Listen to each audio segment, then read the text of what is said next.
البيت يحتاج إلى ثلاثة أشياء. يحتاج أن نقرأ صفحة من القرآن كل يوم. نقعد مع بعض. اسمعوا يا أمهات ويا آباء، اسمعوا والله اسمعوا.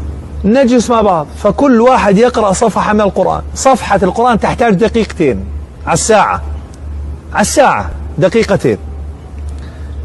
ونقرأ حديث من أحاديث رسول الله. افتح رياض الصالحين، قال صلى الله عليه وسلم: المسلم من سلم المسلمون من لسان يده. صدق رسول الله. سكرنا الكتاب، خلصنا. صفحة قرآن وحديث، ويحتاج إما استغفار أو صلاة على رسول الله 100 مرة. والله الذي لا إله غيره أن الله سيطرح البركة في المال والعيال والبيت والطعام والشراب.